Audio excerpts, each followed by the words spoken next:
खौफनाक था कि उनको पाकिस्तानी कहना, उनको मुसलमान कहना, पाकिस्तानियत की भी तौहीन है, इस्लाम की भी तौहीन है। मैं अपनी बात नहीं कर रहा, मैं तो उन नौजवानों की बात कर रहा हूँ जो मुझे आपके बारे में बताते हैं। मुफ्ती साहब आपके इस्लाम क्या कहता है? लोगों की बात सुन के लोगों के ऊपर फतवे के देते हैं, बातें करते हैं। लोगों की बात सुन के आप अपने इस्लाम की बात करते हैं। अरे एक लड़की के ऊपर आपने खड़े होकर के देखा ही नहीं कि वो लड़की क्या करती है और क्या नहीं करती, और आपने खड़े होकर के बातें करना मैं कह रहा हूँ, मैं लोग कहते हैं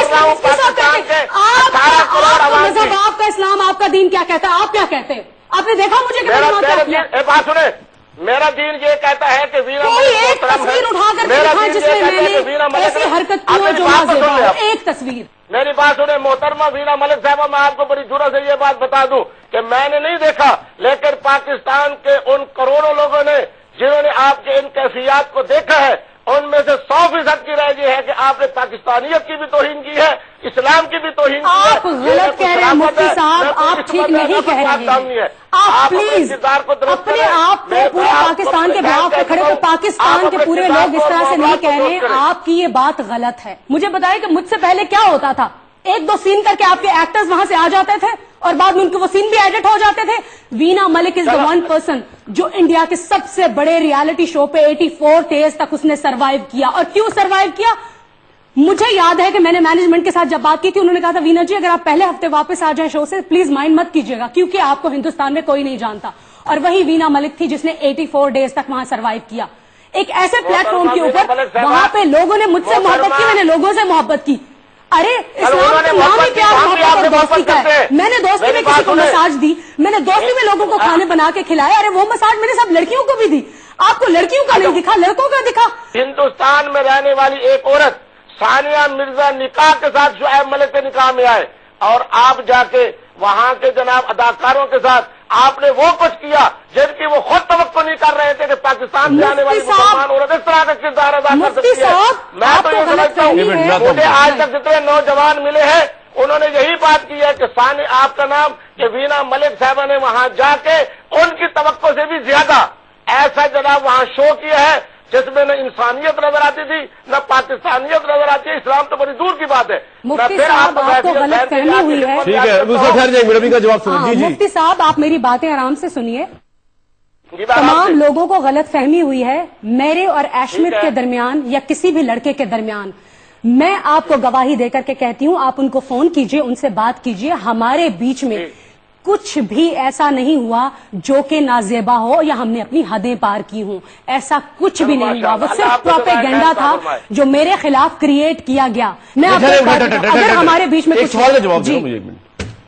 अगर और मगर की बात नहीं हो रही है, सब बात ये हो रही है कि पाकिस्तान की मीडिया ने, आप तो वहां पे थी, आपको तो अखबार भी नहीं मिले, पाकिस्तान की मीडिया ने ओवरवेलमली अक्सरियत ने, ये रिकॉर्ड मौजूद है, और पाकिस्तान के डिफरेंट फोरम्स पे इंटरनेट पे अगर आप जाएं तो बहुत ज्यादा इस चीज को कंडेम किया, मजम्मत की गई कि जिस तरह आपने वहां पे जाके मर्द आर्टिस्ट के साथ या किसी एक आर्टिस्ट के साथ जिस तरह आपने इंटीमेट किया, आज अगर आप पे फतवे लग रहे हैं, आपके खिलाफ कोर्ट में लोग जा रहे हैं, इसकी क्या वजह है?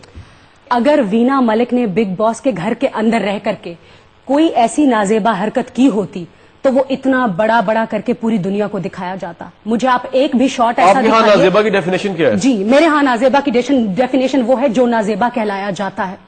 अगर मैंने वहां पर किसी को हक किया दोस्ती में तो वो मैंने लड़कियों को भी किया। कहते हैं आपने बोसो किनार आपकी जो है वो नाजेबा हरकत होती है। मेरी कोई बोसो किनार, मुझे एक बोसे का सीन दिखाइए आप। मैंने किसी को बोसा नहीं दिया, और मैं आपको यहाँ पर ये बता दूं कि ना मैंने आज से पहले स्क्रीन के ऊपर कभी किसी को बोसा दिया है, ना आज तक दिया है, ना आइंदा दूंगी। अच्छा, लोग ये कहते हैं वीना मलिक साहिबा के मुफ्ती साहब, लोग ये कहते हैं कि इस तरह के रियलिटी शो में पाकिस्तान के जो कल्चरल सास के खिलाफ हो, आपको जाना नहीं चाहिए था, जिसमें आपके कंबल के सीन भी आ रहे हैं और मसाज के सीन भी आ रहे हैं, बोसो किनार। आप कहती नहीं, लोग समझते हैं। नहीं, लोग गलत समझते हैं। प्लीज बोसो किनार का कोई आज तक सीन हुआ ही नहीं है। अगर हुआ होता तो बहुत बड़ा बड़ा करके दिखाया जाता, वो सिर्फ एक प्रोपेगेंडा था। दूसरी बात यह है कि मुझे वीना मलिक को क्यों नहीं जाना चाहिए। आपकी एक्ट्रेसेस वहां जाके सी क्लास फिल्मों में काम कर सकती हैं, बोसो किनार के सीन करा सकती हैं, 2 पीस पहन सकती हैं। Why Veena Malik only? और वीना मलिक भाई साहब, देखिए मैं आपको मेरी बात सुन लें, जिन्होंने इश्मत नाम है उनका, जी, वो उनको जो नमाज पढ़े, उनकी जो बर्थडे पार्टी की पिक्चर्स हमारे सामने आई हैं, अब वो आप कहें या तो फेक है, वो उसमें वो शराब चल रही है, उसमें डांस चल रहा है, वो सब फेक है आपके नजदीक? वहां पर बेशक शराब और डांस चल रहा होगा, मगर आपने मुझे शराब पीते हुए नहीं देखा होगा। जिस शैंपेन को आपने देखा मैंने सिप लिया है, वो that is a sparkling water. जो आप जाइए किसी भी स्टोर में, बोतल लगाई आपने और जो तस्वीर आई वो शराब नहीं थी। जी, that is just a sparkling water. आपने नमाज पढ़ी, मतलब वो नमाज आप नमाज से इम्प्रेस होकर पढ़ी, आपने मिस वीना मलिक साहब से इम्प्रेस होकर पढ़ी, या किस तरह पढ़ी? फिर आपको अरबी आती है उसकी नमाज? मैंने ऐसा क्या किया? आपको कोई शर्म, कोई शर्मिंदगी नहीं? जब मनोज तिवारी बैठ के मुझे बीप वाली गंदी गाली दे रहे, मेरे लोग कहाँ थे? इस प्रोग्राम में आपको दोबारा खुशामदीद कहते हैं। वीना मलिक साहिबा ने प्रोटेस्ट किया पाकिस्तानी मीडिया से और हमसे, और उन्होंने एक हमें डीवीडी दी, उन्होंने कहा ये क्लिप आपने कभी नहीं दिखाया जिसमें वो नमाज पढ़ रही। पहले देखते हैं वो क्लिप क्या है।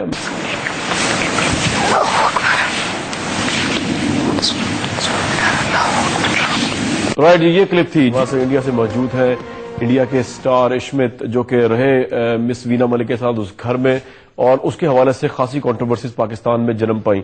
मुझे सिर्फ ये बता दीजिए कि आपको कुछ अंदाजा है कि कितना प्रॉब्लम हुआ? अभी भी प्रॉब्लम है मिस वीना मलिक के लिए? पाकिस्तान के अंदर बहुत से लोग उन पर क्रिटिसिज्म करते हैं कि जिस तरह उन्होंने वहां बिहेव किया, या आप समझते हैं कि बिल्कुल ठीक था पाकिस्तानी कल्चर को ज़हन में रखते हुए? हाँ जी, देखिए, मेरे हिसाब से जो भी चीजें वीना ने किए हैं घर के अंदर, वो किसी भी देश के अंदर, I don't think anyone should take offence because she is been within her limit. ये कह रही है उन्होंने आपको नमाजें भी पढ़ाई हैं? हाँ बिल्कुल, और वो हर रोज पढ़ती थी, हर रात को सोने के पहले, the last thing that she would do, and apparently उन्होंने ये कभी दिखाया नहीं है। तो ये जो आपने नमाज पढ़ी, मतलब वो नमाज आप नमाज से इम्प्रेस होकर पढ़ी, आपने मिस वीना मलिक साहब से इम्प्रेस होकर पढ़ी, या किस तरह पढ़ी? फिर आपको अरबी आती है उसकी नमाज की, या वैसे आपने उनको एक्ट को फॉलो किया? वो हर रोज करती थी, इसलिए उनको देख के मुझे बहुत इंटरेस्ट था कि वो कैसे, क्या होता है, what is exactly the theory behind it, how does one feel. क्या फीलिंग और क्या थ्योरी आपको फलसफा समझ आया नमाज का? हाँ जी, नमाज का क्या फलसफा समझ आया आपको फिर? देखिए, मैं योगा करता हूँ, मैं रिलीजन में ज्यादा बिलीव नहीं करता हूँ, लेकिन मैं सब रिलीजन को रिस्पेक्ट करता हूँ। तो I try to understand everything about every religion, और जो पॉस्चर है नमाज पढ़ने का, वो एक योगिक आसन से काफी मिलता जुलता है। तो आपने नमाज पढ़ी एक तो out of respect for religion, और एक आपने योगा समझ के? योगा समझ के नहीं, out of respect for religion. I wanted to know कि क्या फीलिंग होती है नमाज पढ़ने के टाइम। तो कैसी फीलिंग हुई फिर आपको? लगी फीलिंग बहुत ही बढ़िया था, बहुत शांत महसूस किया मैंने, और उस रात को शायद मैं बच्चे के जैसे सोया, and feeling very positive and good about my self. तो इश्मित साहब, एक तो हमारे साथ मौजूद है मौलाना, सिर्फ उनसे मैं, क्योंकि इन्होंने क्लेम किया था कि उन्होंने आपको नमाज पढ़ाई है, हमारे पास कोई प्रूफ नहीं, तो आपने आगे गवाही दी है, तो आप मेरे साथ टेलीफोन लाइन पे रहिएगा, हमारे साथ एक मौलाना है, वो बात करेंगे। जी बिल्कुल। मुफ्ती साहब, आपने अब सुन लिया, इन्होंने वहां जाके बकौल इनके पाकिस्तानी कल्चर को फरोग दिया और इनको नमाज पढ़ाई है इश्मित साहब को, आप क्या कहेंगे? देखिए जी, सूरत हाल ये है कि हमारे हिंदू भाई ने जो इस्लाम अपना जो नमाज अदा की है, बहैसियत हिंदू होने के, तो इन पर नमाज फर्ज ही नहीं है। नमाज फर्ज उन लोगों पर होती है जिनको अल्लाह ने मुसलमान बनाया है, जिन्होंने कलमा पढ़ा है। उन्होंने बड़ी उम्दा बात की कि उन्होंने जो नमाज पढ़ी है वो इस हवाले से पढ़ी है कि एक अच्छी सी मशक है।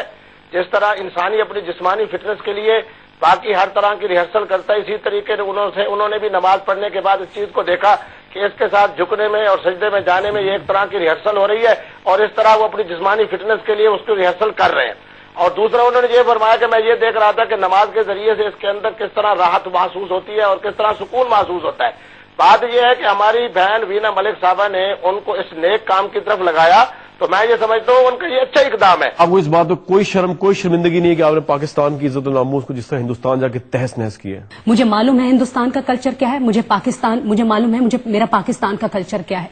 और जिस तरह से एशमित ने कहा, पूरी दुनिया देख ले कि प्रोपेगेंडा से हटकर अगर चीजों को आप खुल के देखें, तो मैंने एक भी चीज इस तरह से नहीं की है जिस पे मुझे शर्मिंदगी हो। मुझे अपने लोगों से गिला सिर्फ ये है कि आप लोग बात करते हैं। सलमान खान ने कहा कि वीना जी, आपने पूरे हिंदुस्तान को उर्दू बोलना सिखा दी। मुझे बताइए कितने प्रोग्राम्स आपने मेरे ऊपर किए कि मैंने हिंदुस्तान को उर्दू बोलना सिखाई। पैमेला एंडरसन, जो हॉलीवुड की इतनी बड़ी स्टार है, जब वो शो से निकलती है और उससे सलमान खान पूछते हैं कि किस एक इंसान से आप राब्ता रखेंगी, तो उसने कहा क्योंकि वीना मलिक पाकिस्तान के लिए बहुत सोशल वर्क करती है और मैं फ्यूचर में आके पाकिस्तान में सोशल वर्क करना चाहती हूँ। तो मुझे बताइए कितने प्रोग्राम्स किया आपने मेरे ऊपर। जब प्रोग्राम के शुरू में श्वेता ने मेरी जात के ऊपर 2 मरतबा कीचड़ उछाला, बहुत गंदी जबान इस्तेमाल की, मेरे लोग कहाँ थे, मीडिया कहाँ था? جب راہل نے مجھے صرف اس لیے نامینیٹ کیا کہ میں ایک پاکستانی ہوں، میرے لوگ کہاں تھے؟ میرا میڈیا کہاں تھا؟ ہاں، جب منوج تیواری بیٹھ کے مجھے بیپ والی گندی گالی دے رہے ہیں، میرے لوگ کہاں تھے؟ میرا میڈیا کہاں تھا؟ آپ نے میرے شارٹس دیکھے، آپ نے یہ نہیں دیکھا کہ میں نے اس گھر میں ہر ایک شخص کو کتنا پیار دیا؟ آپ پہلے دن سے لے کر آخر تک دیکھیے، میں نے ہر گھر میں اس ہر انسان کو پیار دیا، صرف اس لیے، یہ بتانے کے لیے کہ ضروری نہیں ہے پاکستانی وہ پاکستان کو ریپرزینٹ نہیں کرتے کہ جہاں پہ کوئی ٹیرر اٹیکس ہوتے ہیں اور ان کا پاسپورٹ پاکستانی نکلتا ہے. پاکستانی ہم جیسے بھی ہوتے ہیں جو انٹرٹینمنٹ کو، مذاق مستی کو اور پیار کو پسند کرتے ہیں. آپ کو سمجھ کیوں نہیں آتی کہ میں ایک انٹرٹینمنٹ انڈسٹری سے بلانگ کرتی تھی، میں اپنا ایجنڈا لے کر کے گئی تھی وہاں پہ. میں نے ایسا کیا کیا وہاں پہ جس پہ میرا ملک بدنام ہوا؟ مجھے نہیں پتا کہ میری حدیں کیا ہیں، مجھے نہیں پتا کہ میں کیا میسج لے کر کے انڈیا میں جا رہی ہوں. آپ لوگوں کو نہیں دکھا؟ کیا آپ لوگوں کا حق نہیں بنتا تھا؟ آج آپ نے یہ عدالت لگائی ہے. عدالت وہ ہوتی ہے جو انصاف دیتی ہے. بڑے شوق سے آپ نے عدالت لگائی، میرے اوپر الزامات کی بارش کی. ہر مرد نے یہاں پر کھڑے ہو کر میرے اوپر الزام لگائے. کیا آپ نے کسی ایک جگہ پر کھڑے ہو کے مجھے اپریشیٹ کیا؟ کیوں؟ Why? Because I am a woman. ایک میل اورینٹڈ سوسائٹی میں آئی ایم اے وومن. کیا کچھ نہیں ہوتا اس معاشرے میں؟ مجھے بتائیے. انٹرنیٹ کی کلک دیکھیے، جائیے دیکھیے اپر کلاس میں کیا ہوتا ہے، کالج کی لڑکیاں کیا کرتی ہیں، کیا ہوتا ہے؟ کیا کچھ نہیں ہوتا ہے. آپ کو لگتا ہے کہ دنیا ایک گلوبل ولیج بن چکی ہے؟ آپ کو لگتا ہے کہ ہمیں نہیں معلوم کہ ہمارے گھر میں کیا ہو رہا ہے؟ ہم ان چیزوں سے آگے کیوں نہیں بڑھتے؟ Why can't we spread love, peace, harmony and a relationship? Why just war? صرف الزام تراشی کیوں؟ اگر میں نے کچھ غلط کیا، آپ لوگوں کو مجھ سے گلا تھا، تو جو میں نے اچھا کیا اس کے اوپر آپ لوگ کیوں نہیں کھڑے ہوئے میرے ساتھ؟ Y not? شلپا شیٹھی صرف اس لیے جیتی تھی کہ اس کو ایک عورت نے کہا تھا کہ یو ایشینز، اس کے رنگ پہ بات کی تھی. اور مجھے جب اس گھر کے میں اتنی گندی گالیاں دی گئی، اتنی گندی گالیاں، تم آپ لوگ کہاں تھے؟ آپ لوگوں نے کیوں سپورٹ نہیں کیا مجھے؟ لوگوں نے شو دیکھے بغیر مجھ پہ الزام تراشی کی. کتنی ساری چیزیں تھی جو ٹاسک کا حصہ تھی. کیوں وینا ملک گرو کیوں نہیں کر سکتی؟ وینا ملک ایک بگ باس کے پلیٹ فارم پہ گئی ہے تو اپنی وجہ سے گئی ہے. آپ لوگوں نے دیکھا نہیں کہ لوگ کہہ رہے تھے کہ 1 ہفتے میں نکل آئے گی، 2 ہفتے میں نکل آئے گی. 84 اتنے بڑے بڑے سپر سٹارز کے بیچ میں رہی. میں ایک انٹرٹینمنٹ انڈسٹری سے بلانگ کرتی ہوں. خوبصورت لگنا میرا حق ہے، اچھا دکھنا میرا حق ہے. میں نے ایسا کیا کیا جو آج سے پہلے نہیں کیا تھا؟ اریاں ہونا بھی آپ کا حق ہے. کیوں اریاں کہاں ہوئی ہوں میں؟ اریاں ہونے کا کیا مطلب ہے؟ میں نے آپ سے پہلے کہا کہ مجھے بتائیے کہ ہماری فلم انڈسٹری میں کیا ڈریس کوڈ ہے. آپ مجھے بتائیے. اگر میں اس ڈریس کوڈ کے خلاف جاتی ہوں تو میں گناہ گار ہوں. میں نہیں جانتی کہ یہاں کا سٹیج کیا ہے، میں نہیں جانتی کہ فیشن شوز میں کس طرح کے کپڑے پہنے جاتے. آپ کو صرف میرے کپڑے نظر آئے، آپ کو اور کچھ نظر نہیں آیا. یہ کہاں کا انصاف ہے؟ رائٹ. ایک تو آپ پانی پی لیں، کیونکہ میں آتا ہوں، آپ کی طرف بھی آتا ہوں. ابھی پانی پی لیں پلیز. اور اس کا ایک تو میں آپ کو رسپونڈ یہ کروں گا میڈیا کے حوالے سے. جہاں تک بات ہے کہ obviously اگر آپ ہم سے مشورہ کر کے جاتی ہیں تو ہم آپ کو مشورہ ڈفرینٹ دیتے ہیں. شاید یہ مشورہ دیتے ہیں آپ جائیں نا انڈیا اور اس طرح کے شو میں نہ جائیں اگر آپ ہم سے پوچھیں. لیکن obviously آپ کا اپنا ڈیسیژن تھا، اس لیے شاید لوگوں نے آپ کے ڈیسیژن کو، لیٹ می فنش، پھر آپ میں آؤں گا. میں لوگوں نے آپ کے اس ڈیسیژن کو پسند نہیں کیا اور وہ نہیں چاہتے تھے کہ پاکستان کی کوئی بھی سپر اسٹار یا کوئی بھی آرٹسٹ، لیٹ می فنش، نہیں یہی تو ہے نا، یہی پرسپشن ہے یہاں پہ. لوگ یہی پرسپشن ہے یہاں پہ. آپ اس پہ اگر آپ نہیں، اس پہ آپ باقاعدہ ووٹنگ کروا لیجیے. لوگوں کا یہ پرسپشن ہے کہ آپ کو شو میں نہیں جانا چاہیے. اگر آپ 1 منٹ، اگر آپ پاکستان کی عوام کو آن بورڈ لے کے، یا آپ سمجھتی کہ یہ کلچر ایسا ہے جو یہ اس چیز کو کر سکے، پاکستان کے اندر کیا گند ہو رہا ہے کیا گند نہیں ہو رہا، اس سے قطع نظر لوگوں کا یہ پرسپشن ہے کہ جب آپ انڈیا جیسے ملک میں جاتی ہیں، اگر آپ شاید امریکہ میں جاتی ہیں تب بھی آپ اتنی انگلیاں نہ اٹھتی ہیں، لیکن ہر چیز کا کانٹیکسٹ دیکھا جاتا ہے. انڈیا میں جب آپ گئی ہیں تو obviously لوگوں کے کنسرن ہائی ہوتے ہیں، چاہے وہ میچ ہو یا وہ یہ ہو یا کچھ اور ہو. تو یہ اس کو پورے کانٹیکسٹ میں دیکھنے کی ضرورت ہے. لیکن ٹھیک ہے، آپ کے سینٹیمنٹس ہیں. 1 منٹ، ہم آپ کے سینٹیمنٹس کی رسپیکٹ کرتے ہیں. آپ کو ہو سکتا ہے کہ ایک تو میں چاہوں گا کہ ٹیشو پیپر منگوا دیا جائے. آج کا یہ پروگرام تھا، ہمارا یہ کام ہے کہ آپ کے سامنے کنٹروورسیز اگر ہوں ملکی اور غیر ملکی سطح پر کو لایا جائے. یو آر دا بیسٹ جج. میں کوئی کنکلوژن نہیں کروں گا اس پروگرام کی. آپ نے مس وینا ملک صاحبہ کی گفتگو بھی سنی. آپ نے مفتی قوی صاحب جو کہ ایک اسکول آف تھاٹ کو ریپرزینٹ کر رہے تھے، عوام کے طبقے کو ریپرزینٹ کر رہے تھے، ان کی بات بھی سنی. یو آر دا بیسٹ جج. آپ عوام ہیں، یو آر دا بیسٹ جج کہ اس موقع پہ کون صحیح کون غلط ہے، کس کو معافی مانگنی چاہیے اور کس کو معافی نہیں مانگنی چاہیے.